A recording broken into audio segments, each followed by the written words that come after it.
কাফির ওয়া আমিলা সালিহান ফালাহুম আজরুহুম ইনদা রাব্বিহিম ওয়ালা খাউফুন আলাইহিম ওয়ালা হুম ইয়াহজানুন। আল্লাহু আকবার।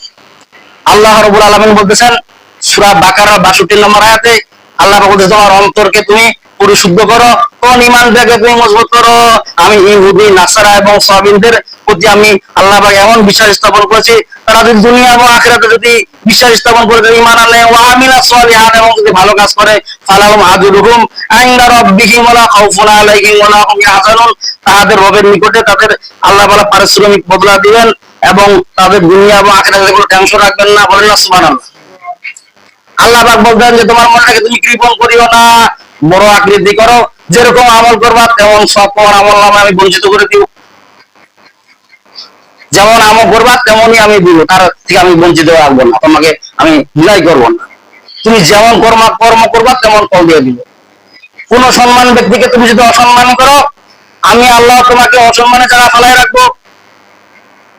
হুজুর আদা দিয়ে আদা মাপা যায় না, কাজে যায় তো এটা হাফ কেজি আদা ছড়ে তো ওটা হাফ কেজি আদা হতো, দুইটা আদা মিলে 1 কেজি হয়ে যায়।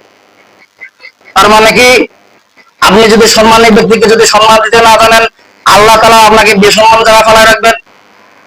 আপনি ধনাঢ্য ব্যক্তি হয়েছেন দেখিয়েছেন, টাকাওয়ালা ব্যক্তি হয়েছেন দেখিয়েছেন, এমন পর্যায়ে ফেলাবে আপনাকে নিচের শ্রেণীর কাছে হালাত করার জন্য আল্লাহ পাঠাই দিবে। ঈমান আপনার ভিতরে সম্মান বলতেই থাকবে না। আল্লাহ পাক বলতে যে ইহুদি নাসারা এবং কি সাবিন, এই জাতিগুলোর মধ্যে যদি আল্লাহ পাক বলতেছেন যে এই জাতিগুলোর মধ্যে কেউ যদি ঈমান আনে, স্থাপন করে, আমার আখিরাতের প্রতি যদি বিশ্বাস করে এবং আমলের কিয়ামতকে যদি বিশ্বাস করে, ফালাহুম আজরুহুম তাদের পারিশ্রমিক বদলা আমি আল্লাহ পাক দিয়ে দিব, ইনদা রাব্বিহিম তাদের রবের নিকট রয়েছে, ওয়ালা খাউফুন আলাইহিম ওয়ালা হুম ইয়াহজানুন, এবং তাদের দুনিয়া এবং আখিরাতে কোনো আল্লাহ তাআলা কি রাখবেন না, পেরেশানির মধ্যে রাখবেন না। কিন্তু আপনি টাকাওয়ালা ব্যক্তি, অনাঢ্য ব্যক্তি, তার মধ্যেও আপনি পেরেশানির মধ্যে থাকেন, তার মানে কি আপনি এখনো সঠিকভাবে আল্লাহর প্রতি কি করতে পারেন নাই, ঈমান আনতে পারেন নাই। যদি ঈমানের প্রতি যদি ঈমানদারে বলিয়া হয়, যদি আপনি বিশ্বাস স্থাপন করতে পারতেন, তাহলে কি হয়ে যেত? তাহলে আপনার কৃপণ ব্যক্তির কাছে আল্লাহ তাআলা মুখাপেক্ষি করতেন না, আপনাকে আপনার প্রতি মুখাপেক্ষি করতো ধনাঢ্য ব্যক্তির প্রতি। বলেন না সুবহানাল্লাহ। সিরিয়াল বিদায়, সিরিয়াল কি প্রথম সিঁড়ি, দ্বিতীয় সিঁড়ি, প্রথম সিঁড়িটা হলো ছোট, দ্বিতীয় সিঁড়িটা হলো বড়, তৃতীয় সিঁড়ি হলো তার চাইতে আরো বড়। বলছে কেন বড়? যত উপরে চড়ে তত সিঁড়িগুলা বড় হয়ে যায়, আর যে নিচে যত থাকে সিঁড়িগুলা ছোট হয়ে যায়। তার মানে কি, বড় সিঁড়ি যদি নিচের দিকে যদি তাকায়, তার মানে কি ছোট ছোট মনে হয়। কিন্তু আপনার ভিতরে ছোট ছোট ভাব আছে না কেন? আপনার ভিতরে কৃপণতা বাস করে, যার কারণে আপনার ছোট মনে হয় না। আপনি ছোট কাছে আপনাকে আল্লাহ পাঠায় দেয়, আপনি বড় কাছে যেতে পারেন না। কেন যেতে পারেন না? আপনি আপনি আপনার ভিতরে বড় মানসিকতা নাই, ছোট মানসিকতা। যার আত্মা বড়, যার মানসিকতা বড়, আল্লাহ বড় দিকে খেলায়। আর যার ছোট, সে বড় থেকে ছোটর দিকে আসে। এখন আমাদের সবটা কেমন হয়ে গেছে, আমরা বড় থেকে ছোটর দিকে আসি, ছোট থেকে বড় দিকে যাইতে পারি না। কেন যেতে পারি না? কারণ আমাদের আত্মা ছোট, আমার মানসিকতা ছোট, যার কারণে আমরা আমার ছোটদের কাছে হাত পাতাই তো আমাদের কোনো লজ্জাবোধ। কি কথা কি মানে বললাম নাকি?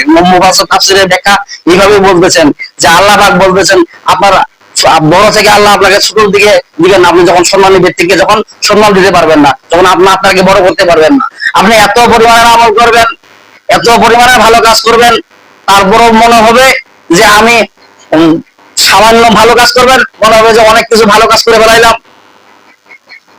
আর যখন মানুষের ক্ষেত্রে যখন দাঁড়াবেন, দান ক্ষেত্রে দেখে দাঁড়াবেন, তখন মনে হবে কি জানেন যে আমি বহু টাকা দান করে ফেলাইলাম, না দিলে মনে ভালো হয়ে যেত। এরকম আন্তরিকতা আল্লাহ পাক আপনার অন্তরের ভিতরে পয়দা করে দিবেন। কেন দিবেন? কারণ আপনার অন্তর ছোট, আপনার ভিতরের মধ্যে মানুষত্ব নাই।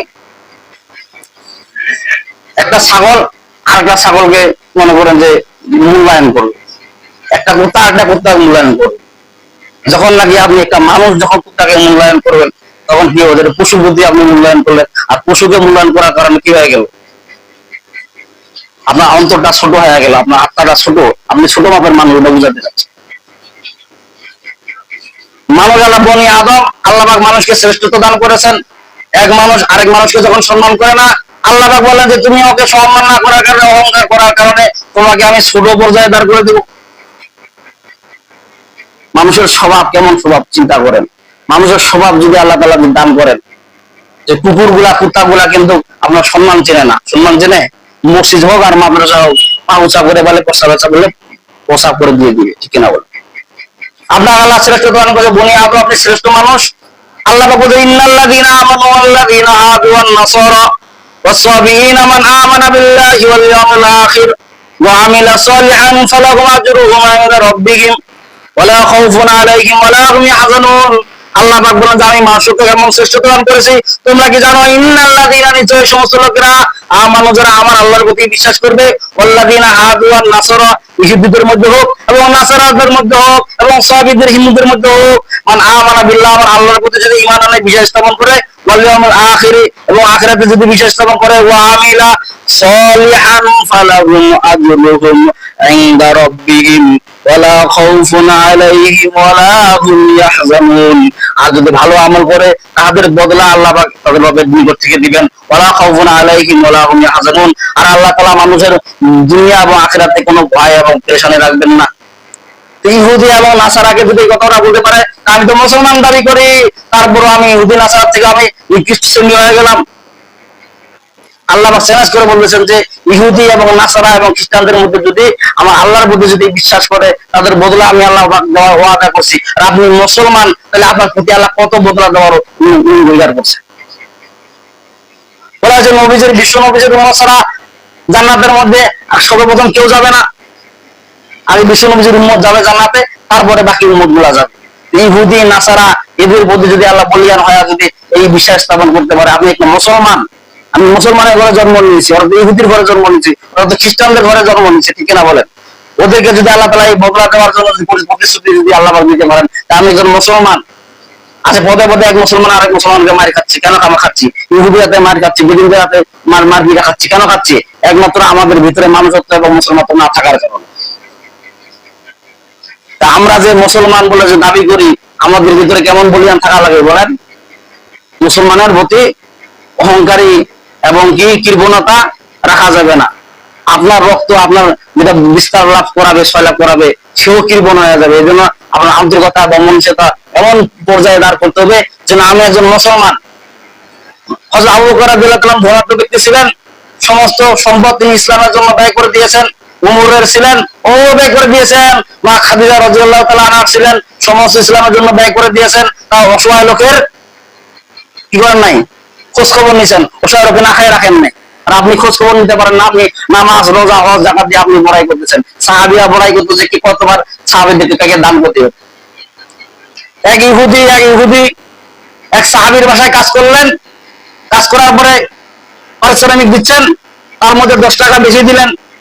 ওই ইহুদি বলতেছেন যে ভাই আপনার বাসায় আমি কাজ করলাম, পারিশ্রমিক তো দিলেন, আর 10 টাকা কিসের দিলেন? ওই সাহাবী বললেন যে নবীজির শিক্ষা হলো যে আপনি আমার বাসায় কাজ করলেন, আপনার পারিশ্রমিক দিলাম, এটা হলো ন্যায়। আর 10 টাকা যে আমি বেশি দিলাম, এটা হলো কি ইহসান করলাম আপনার প্রতি? বলেন না সুবহানাল্লাহ। আর আপনার তো আপনি তো মনে করেন যে এই এহসান তো দূরের কথা, যেটা ন্যায্য পরিশ্রম এটাই আপনি দিতে পারেন না, যে আপনি সাহাবীর বই না কেমন করে দাবি করেন? আপনি বলেন যে আমি শুধু জান্নাত, যদি আপনি বলেছেন যে আমি নামাজ দিয়া রোজা দিয়া হজ দিয়া জান্নাত জান্নাত যাবো, এখন কোশ্চেন কালে আপনি যেতে পারবেন না। সাহাবীদের ঘটনা আপনি দেখেন, বেশিরভাগ তারা দানবীর ছিলেন, তারা দান করেছে। হযরত আবু বকর রাদিয়াল্লাহু তাআলা ক্ষমতা ছিলেন, বাজারের মধ্যে কাপড়ের দোকান ছিলেন, ইসলামের জন্য ব্যয় করেছেন। খাদিজার আপনি ইতিহাস খুলে দেখেন, খাদিজার ইতিহাস খুলে দেখেন, ওমরের ইতিহাস খুলে দেখেন, তারা দানবীর ছিলেন এবং দান পর্যায়ে ওদেরকে আল্লাহ ওইভাবেই কবুল করেছেন এবং জান্নাতের আশারা মুবাশশারা দান করেছেন, জান্নাতের সার্টিফিকেট দিয়েছেন, একমাত্র এই দান করার বদৌলতে। বলেন না সুবহানাল্লাহ। তা আল্লাহ পাক আমাদেরকে সবাইকে সঠিক সমাজ দান করুক। ওয়া আখিরু আলহামদুলিল্লাহি রাব্বিল